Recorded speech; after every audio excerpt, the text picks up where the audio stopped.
Hey, question of the day. Do I need a will? When do I need a will? And where do I go to get a will? So I'm here with George Guertin. He is an attorney who focuses on estate and probate law, and he also does quite a bit of estate planning, which is critical for you here. So, George, why don't you tell me a little bit about yourself? Okay, thank you for coming today to talk to me. I appreciate that. I started out in life many years ago. Went to high school.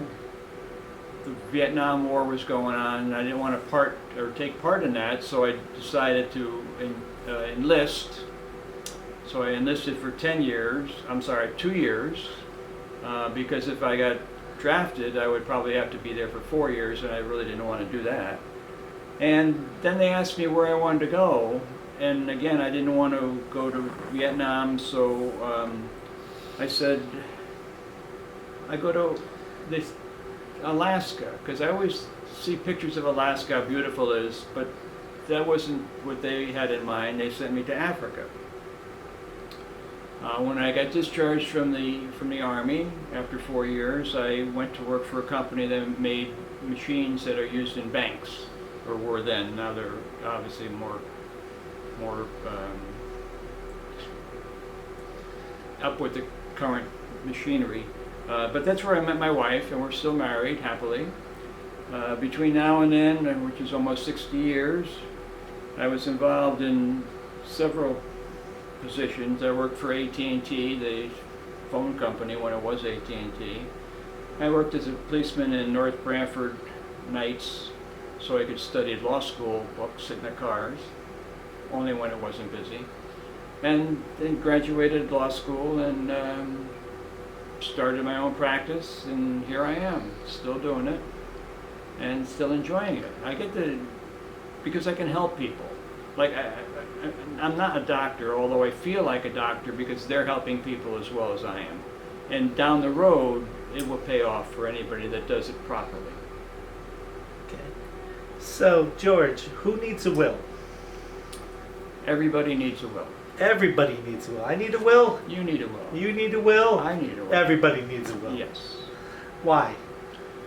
Well, if you don't have a will, when you pass away, our friends up in Hartford, the state of Connecticut, they have already a plan in place where your assets will go. Now, most of us wanted them to go to our spouse, then to our children, or our mother and father, depending upon the situation. But the state, they don't think that should go where you want it to go. For example, let's suppose one of them is if you're married and you have parents, no children, and you die, my mother would get part of my estate. Now, that's not a bad thing, but that's not really what I wanted. Supposing I had $1 million and she's going to get $10,000, but unfortunately she's in a nursing home on Title 19.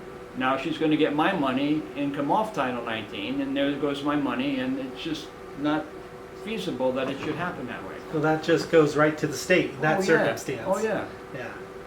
So that's why we try to enforce the idea, and people said that they should have a will.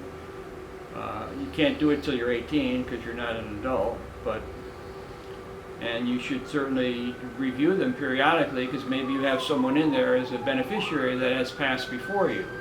Well, you can change the will to update it, so to speak. I recommend maybe every 5 or 10 years to be looked at, and if they need to be updated, we can certainly do that.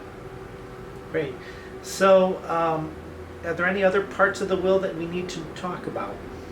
You have to pick the right person to be your executor.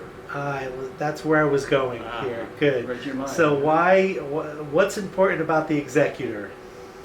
The executor is the one that takes your estate when you die through the probate process. You get to name that person while you're alive, while you're making out your will.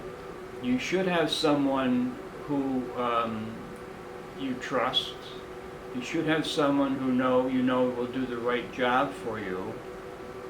and you keep your fingers crossed. Because if that person passes before you and you don't change your will, then you're back to square one. But we usually encourage people to have two people. The first one, if he or she can't do it for whatever reason, it'll drop to the second one. So it's still someone that you trust and you want to help your spouse and your children get through the process.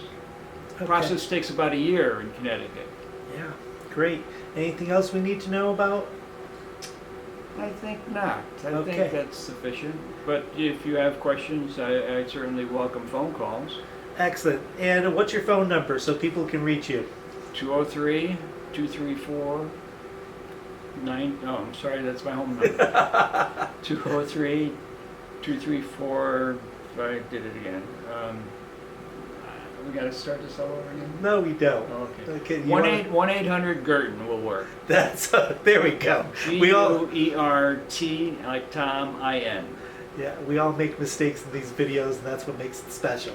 So thanks. Something for people. Hey, we'll talk again soon.